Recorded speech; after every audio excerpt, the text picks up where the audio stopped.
और जितने भी लोग हम लोग को सपोर्ट किए और मुझे ये मौका दिए कि मैं आज यहाँ पे आपके सामने खड़े रहकर वो वचन को आप लोग के सामने बोल सकूँ। तो आज जो आयत हम पढ़ने जा रहे हैं पहचाना मना आयत है मत्ती उसके 2 अध्याय और 11वें पद में ये पाया जाता है।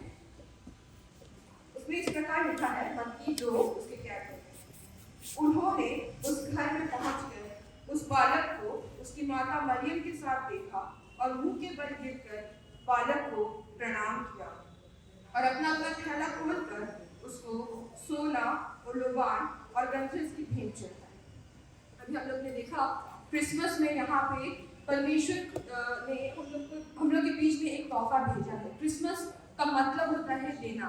परमेश्वर हमें 2020 साल पहले लगभग एक बहुत प्यारा सा तोहफा दिया जो हम लोग यहाँ पे अभी उसका स्किप देखिए। एक छोटा सा बच्चा जो हमारे और परमेश्वर के बीच की दूरी को मिटा दिया, है ना, जो हमारे और परमेश्वर के बीच की दूरी को मिटा दिया। तोहफा हर किसी को पसंद होता है। जब हम अपने जन्मदिन के लिए मतलब जन्मदिन पास आया जाता है तो आतुर होते हैं ना, हमें तोहफा मिलेगा, क्या मिलेगा। वैसे ही यहाँ पे प्रभु ने हमें एक छोटा सा तोहफा दिया जो कि हम लोग को पाप से छुड़ाए। छोटा नहीं, बहुत बड़ा, जो हमें पाप से छुड़ाए। क्रिसमस जो हम लोग मनाते हैं, हम लोग नॉर्मली बहुत खुश हो जाते हैं, केक मनाया जाता है, नए ड्रेस आते हैं, हम लोग चर्च जाते हैं, लेकिन एक्चुअल में क्रिसमस क्या है?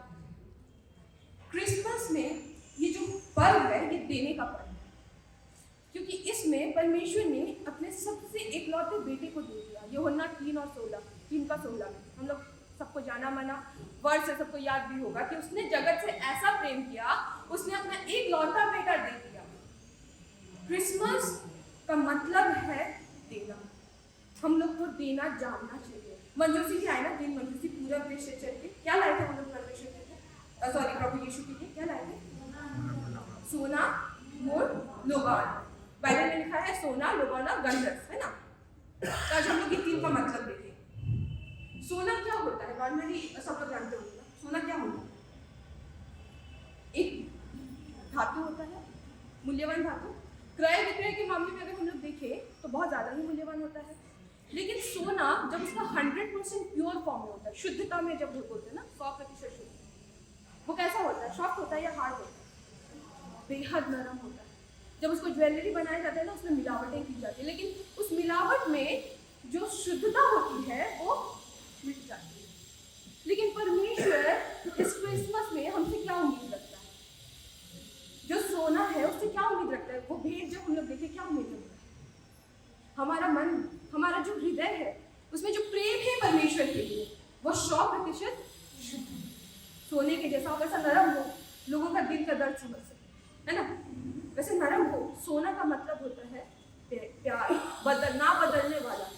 सोना जब हम लोग जो लोग हिस्ट्री पढ़ रहे होंगे, जब हम लोग अंदर डिगिंग करते हैं और बहुत पुराने हिस्ट्री जो लोग थे राजा महाराजा उन लोग के बारे में जानने की कोशिश करते हैं, तब उसमें हम लोग को जो कॉइन्स मिलते हैं ना, सिक्के, उसमें सोने से बने हुए रहते हैं, एम्बेल्ड रहते हैं।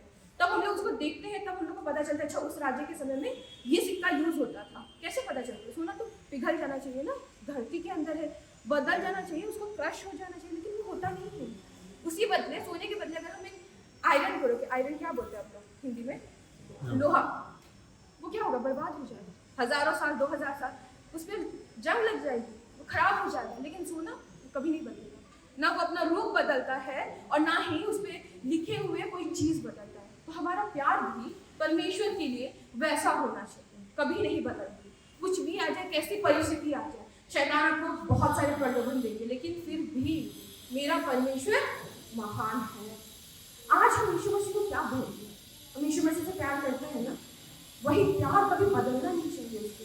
उसके लोगों को कभी नहीं बदलना चाहिए। दूसरा चीज क्या था वहां पे? सोना के बाद लोबान। लोबान क्या होता है? एक आरोमा होता है, एक सुगंध, बहुत प्यारा सा सुगंध है। उसे बोला जाए तो अगरबत्ती बोला जाता है हिंदी में। जब धन्यवाद का बलिदान हम लोग चढ़ाते हैं ना, तब पहले पुराने नियम में जब यहूदी लोग थे तब वो लोग धन्यवाद के बलिदान के समय में इन अगरबत्तियों को जलाते थे वहाँ, और उससे ना सुगंध आती थी, सुगंध उठती थी, और वो परमेश्वर को अच्छा लगता था, ग्रहणीय था। हमारा जीवन जो है ना वो भी एक धन्यवाद का बलिदान है। परमेश्वर ने क्या बताया? जब आदि में हम लोग देखते हैं जब उसने मनुष्य को बनाया, उसने बोला कि ये मेरे प्रशंसा करेंगे, सुबह शाम मेरी प्रशंसा करेंगे। उसी लिए तो उसने हमें बनाया ना, उसी लिए उसने इंसानों को बनाया कि हम उसकी प्रशंसा करें। कैसे करें? अपने जीवन के जो बलिदान है उस वो जब उठेगा ना परमेश्वर के लिए, तो वो सुगंधित बन के उठे, तभी तो वो भाएगा उसको, तभी तो उसे पसंद आएगा वो चीज़। तो हमारा जीवन लोबान की तरह हो, एक सुगंधित लोबान। जो सुगंध होता है ना वो भी दो तरह के होते हैं, है ना, एक अच्छा और एक बुरा। अच्छा लोबान जो होता है ना वो हमारे जीवन में होता है। अच्छा क्या होता है, बुरा क्या होता है? तो आप देखेंगे लोग के अंदर एक जलन होती है। मुझसे कोई अच्छा दिख रहा है, मुझे जलन हो रही है, वो अच्छा लग रहा है, वो मेरे से अच्छा दिख रहा है, मुझे जलन हो रहा है। वो सुंदर दिख रहा है, वो अच्छा बोल रहा है, मेरे को जलन हो रहा है। वो जो आदत है ना, वो जो भावना हमारे बीच में आ जाता है, वो हमारे जीवन में ना बुरा भावना, बुरा सुगंध जो है ना वो उठा देता है। वो परमेश्वर को पसंद नहीं आता, वो परमेश्वर को कभी पसंद नहीं आता। लेकिन जो अच्छा भाव, परमेश्वर के प्यार का भाव, परमेश्वर ने जो हमारे जीवन में दिया है उसकी भावना, परमेश्वर ने हमें कितना कुछ सिखाया, इतने सारे, यीशु मसीह ने हमें इतना सारा वचन से सिखाया। वो वचन जब अपने जीवन में हम लाते हैं, क्या सिखाया हमें? अपनों के लिए हमेशा तैयार रहना, अपने हो चाहे पराये हो, सबके लिए तैयार रहना। प्रभु परमेश्वर का 2 ग्रेट कमांडमेंट्स मिला था हमें। मरकुस उसका 12:28 से 31 में वो लिखा जाता है ना, 2 ग्रेट कमांडमेंट्स। किसको याद है? तो अपने प्रभु परमेश्वर से पूरे मन से प्रेम करना ना, पूरे मन से, पूरे शक्ति से, पूरे सामर्थ से प्रेम करना उससे। और दूसरा वाला, अपने पड़ोसी से अपने समान प्रेम करना। 2 बड़ा कमांडमेंट्स मिला था। तो अच्छी सुगंध में क्या होना चाहिए? अपने पड़ोसी क्या जो हमारे बगल में है या घर के बगल में रहते हैं वही पड़ोसी है क्या? नहीं। संसार में इतने सारे लोग हैं जो अंधकार में नाश हुए जाते, उन लोग को बचाने के लिए भी हमें एक अच्छा पड़ोसी बनना पड़ेगा उनके लिए। परमेश्वर का जो वचन है उस वचन में बोला है कि अपने पड़ोसी से मतलब अपने समान प्रेम करो। तो पड़ोसी कौन है? वो लोग भी हैं जो अंधकार में हैं, वो लोग भी हैं जो आज तक वचन नहीं सुने हैं। उनके लिए भी हमें अच्छा पड़ोसी बनना है, उनको जाके बताना है माफी जो परमेश्वर ने हमें दी। क्रूस पे जब उन्हें लटकाया जा रहा था तब उन्होंने बोला ना कि पर पिता ये नहीं जानते ये क्या कर रहे हैं, इन्हें माफ कर देना।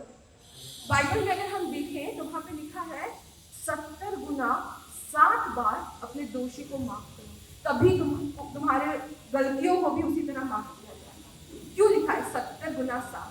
मुश्किल है, बहुत मुश्किल है। कोई एक बार गलती करे तो उसको आप दोबारा दूसरी बार जब गलती करे तब आप माफ नहीं कर सकते। एक बार गलती की है तभी आप बोल देते हैं कि बहुत हो।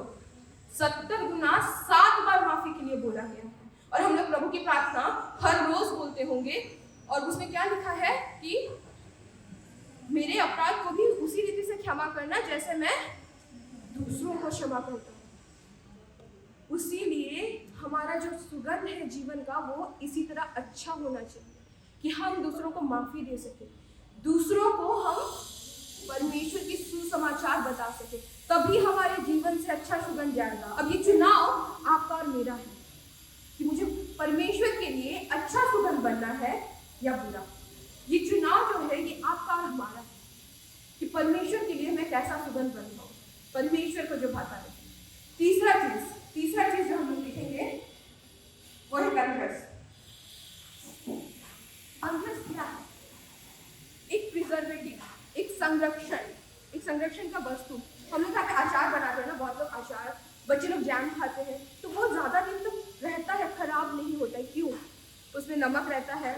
जैम में हम लोग चीनी की मात्रा ज्यादा रखते हैं। क्यों रखते हैं? उसे प्रिजर्व करने के लिए ना, ताकि वो ज्यादा दिन तक रहे।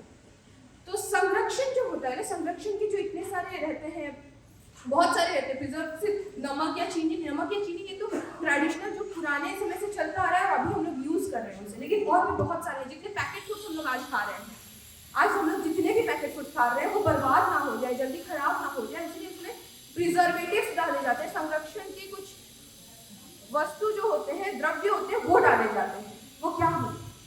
वो होता है गंधरस भी वही होता है कि वो खराब हो।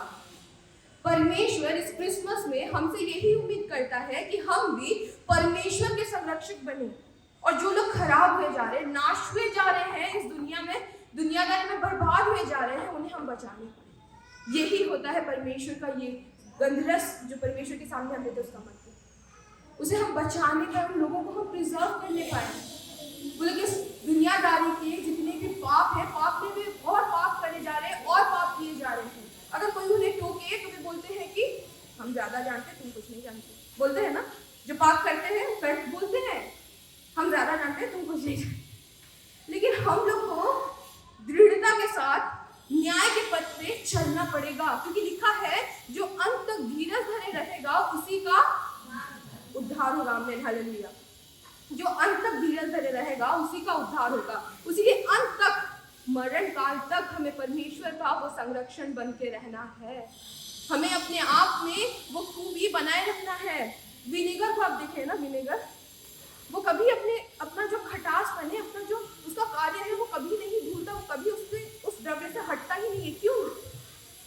क्योंकि वही उसका नेचर है। हमारा नेचर कैसा होना चाहिए? प्रिजर्वेटिव्स की तरह, क्योंकि हमें उन लोगों को बचाना है, बर्बाद होने नहीं देना है, उन्हें शुभ समाचार बताना है। हम लोग गुड समरीटन का स्टोरी जाते ना, अच्छा समरी जिसको बोलते हैं, उसने जो घायल व्यक्ति था उसको मदद किया, उसने उसके प्रति परमेश्वर का प्रेम का वो भावना दर्शाया। उसके बदले वहां पे महायाजक और बाकी भी बहुत लोग आए, उसी महायाजक और जो लेवी थे वो उसी दौरान उसके सामने से गुजरे। वे परमेश्वर के प्रेम को बहुत अच्छे से जानते थे, है ना, अपने जीवन में। लेकिन उन्होंने परमेश्वर का वो प्यार का जो दरिया था वो उसको नहीं दिखाया, वो उसको नहीं दे पाए। लेकिन एक समरी जो परमेश्वर को नहीं जानता था उसने किया। इसीलिए ये हम मसीह का नेचर होना चाहिए कि हम प्रभु के संरक्षण बन पाए। ये हमारा चुनाव होना चाहिए कि हम अपने जीवन में भी सोना, लोबान और गंधरस के रूप में अपना कार्य करने पाए, है ना। छोटी सी मैसेज है लेकिन समझना जरूरी है। सोना, लोबान और गंधरस, 3 चीज हम अपने जीवन में बन पाते हैं या नहीं, क्योंकि परमेश्वर को वही भाता है। Thank you.